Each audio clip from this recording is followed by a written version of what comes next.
It's great to be here, and I'd like to take the next few minutes to tell you sort of the elevator pitch of what I think everyone ought to know from a legal perspective when you're thinking about designing a token. And there are three basic legal constructs that you ought to keep in mind. The first is legal constructs around currencies. The second is legal constructs around securities, and the third is commodities. So currency is kind of how we all got started. It started with Bitcoin, and FinCEN came out with guidance back in 2013 saying if you're an administrator or exchanger of a virtual currency, then you're probably a money transmitter under our laws, and that means you need to register. It means you need to know who your customers are. You need to have a compliance program, and their regulatory goal is to prevent money laundering. And then one of the interesting things about the federal money transmission laws is that you can get in trouble at a federal level if you're violating state money transmission laws. So a number of states then also looked at their laws and said, well, do we need a new regime? Do our existing regimes cover virtual currencies, tokens like Bitcoin? And their regulatory goal is to look at consumer protection. So the best example that I like to give is if you think about PayPal. If I give PayPal, $100, maybe I want to spend it on a merchant on eBay. Maybe I want to just send it to a friend. But what the regulators are really interested in making sure doesn't happen is that PayPal takes my money and spends it on a weekend in Vegas. And so they're interested in kind of the safety and soundness of the business. They do background checks on the owners, and they make sure that you have all of the sort of right internal controls in place. So if you have a token that looks a lot like a currency, those are kind of the legal constructs in the US that you really ought to be thinking about. Then there's everybody's favorite, which is securities.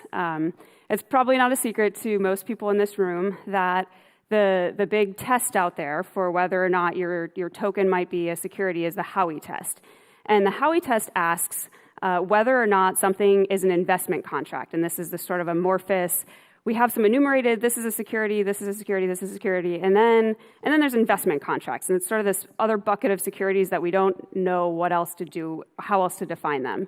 And the test for this is whether or not there's an investment of money into a common enterprise with the expectation of profit based on the efforts of others.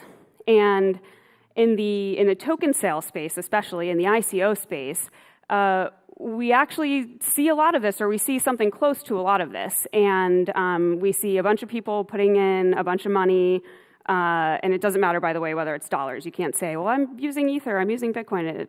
An investment of money into a common enterprise. And frankly, a lot of them expect to make a profit. And they expect to make a profit not from anything that they're doing. They expect to make a profit from what probably some promoters are doing, or what a specific team is doing, or the sale team is doing. And so there are a lot of sales out there that look a lot like they could be securities. And in fact, the SEC came out with a 21A report last summer on the Dow and said, in fact, that the Dow was a security. It was an investment contract. And the interesting thing about the securities laws is you can get in trouble with the substance, and that's kind of what the Dow did. The Dow was pretty clearly designed to actually help people make investments, to facilitate investment contracts. But one of the interesting things is that you can also get in trouble because of the way that you do your marketing. So this expectation of profits piece to whether or not something passes or fails the Howey Test, you actually have a lot of control over. And so if you go out there and you say, we're going to have huge returns, or look at all of the famous people, you're doing a lot to drum up a perception that there's an expectation of profits. And so in addition to kind of the substance, your marketing and your white paper and your website and your tweets and things like that can actually get you in a lot of trouble. Finally, commodities, the final legal construct that's worth thinking about if you're doing a token sale. The very kind of obvious one that's been in the news over the last year is that the IRS has said that, and this dates back to 2014 actually, but the IRS has said that tokens are taxed like commodities.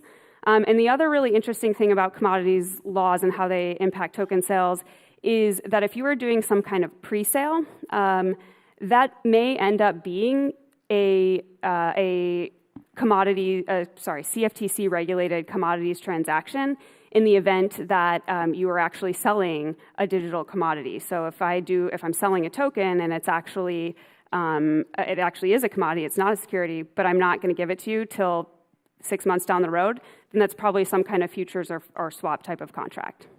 Thank you.